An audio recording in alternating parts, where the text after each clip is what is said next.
This conversation starts calm and then everything shifts. Let's break it down on Choir Media. Tiffany, going once. Hello? I'm sorry, I pressed the mute Are button. you in the bathroom? Oh, hold on. Yes, hold on. Are you sitting on the toilet calling me? I wish. Like, let me stop. No, I'm right here. The thing, I was in the bathroom early because I had joined with video. Did you wash your hands? No, I didn't use the bathroom. I was sitting in there at my beauty stand. Mm-hmm. So you sitting in the bathroom, but you didn't use the bathroom. Yeah. Okay. Okay. I just asked you if you washed your hands. I didn't say what you did. You know. So what did I get wrong? I don't think you got anything wrong. What I am saying is that I think that we overvalue ourselves because we see our faces all the time. You know how after a while you get used to something if you look at it enough? Mm-hmm. So you grow up with the same face. So you start to, minimize the flaws and start to see more of the things that you like about your face. But what I don't understand, and see, this is one thing that's different between about men and women. Men, we get judged every day. The world tells us every day. You look in your wallet, you ain't rich. You look at your height, you ain't this, you ain't that. You go to the bathroom, ooh, you looking out what size your dick is. We get judged all the time. And no one ever says don't shame men, don't make men feel bad. But when a man, even a professional image consultant who gets paid, who is trained, paid, and certified for doing this, I still have people in the chat room telling me how wrong I was. And then we have the last call. I mean, if a man can't tell a woman the truth and women can't tell each other, women can't see the truth, what is that? What are we left? I don't understand. Well, the thing is, you can tell a woman the truth, but you're one voice in 20. Mm-hmm. The way you're saying the truth, a lot of other men are telling things, to get what they want out of that woman. So they'll sit there and lie to her. A lot of the lower value people, because a woman will have people chasing her. Yes. For sex. Yes, I'll give you that. Yes. Be all up in the DMs. And some people equate a man wanting sex as a man wanting you as a person. Right. And so if one man say you're ugly, but these other 5 or 6 men are like, I want to have sex with you, then obviously you're not ugly, at least since. Well, now I'm gonna say I never said anybody was ugly. I just say sometimes people overvalue themselves. Saying, like, yeah. You. I know. Yeah, but see, and I think, and what you're saying is right. We see ourselves and we minimize the flaws. So my thing is this: in a society where we have removed shame. I mean, I was even talking about it the other day on church. We can't even talk about shame in Christianity.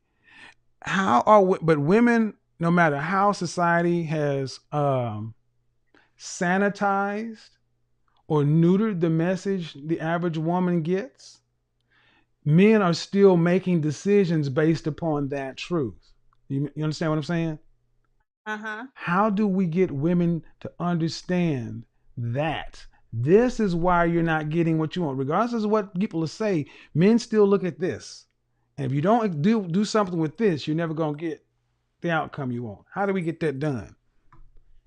Well, I think what happens is the younger the women are that you work with, the better. Because after a certain while, we become set in our delusions. Mm-hmm. So it's not like someone over 28, most likely, Right. is not going to want to hear what you're saying. Right. 28 and over. Mm-hmm. But if you get with a 19-year-old who's looking for a man and you're telling her this is what you do, then she's more likely much more able to adapt to the situation than a woman who is over 28. Well, I ain't trying to deal with no 19-year-olds. That's too damn young. But here's what I would say.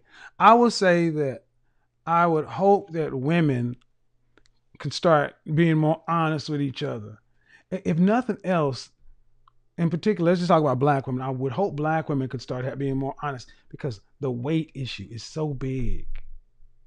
I don't think black women will ever start really being honest with themselves about stuff like that, because to be honest with another black woman about the weight thing will require being honest with yourself. But let's take that. Then taken to the logical end, that's oblivion. Because I mean, That's oblivion. I mean, because the marital rates in the black community are going down. The weight of black women is going up. More black. Where does that? Jesus, that's well. Goddamn. I think we as women need to learn how to do more self-reflection and accept more accountability. Mhm. Younger women are more, open to doing things, are open to being taught. Mhm. 23-year-olds can be taught, 24-year-olds can be taught. So, I mean, what we should do is concentrate on teaching them Mhm. about accountability and that their life can be Right. what they make of it. Because I have heard 35 and 36-year-old women complaining to me about their life. And I'm like, why are you complaining about all these things that you can change? Right. How old are you, by the way? I'm 40. Okay. Well, and shout out for saying that, younger women.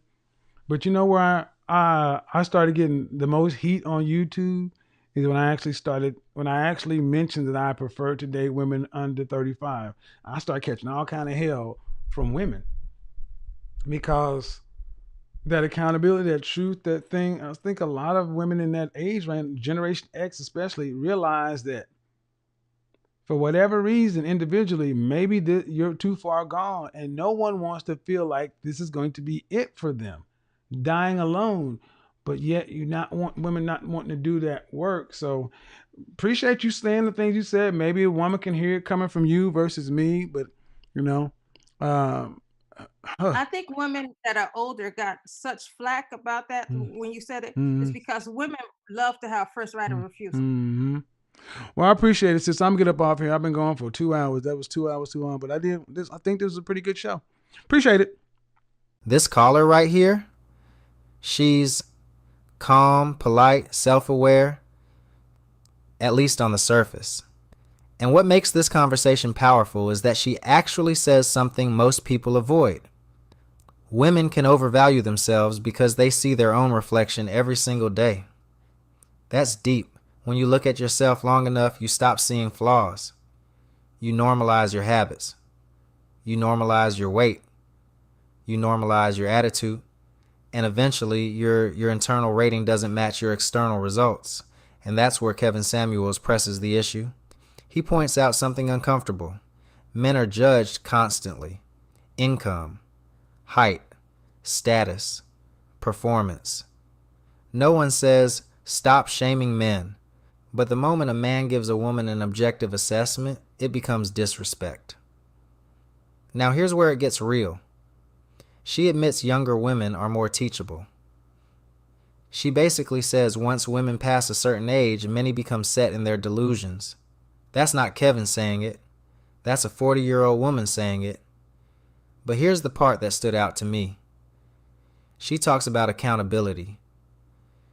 Yet she's 40 and still speaking in theory, talking about what women should do, what younger women should learn.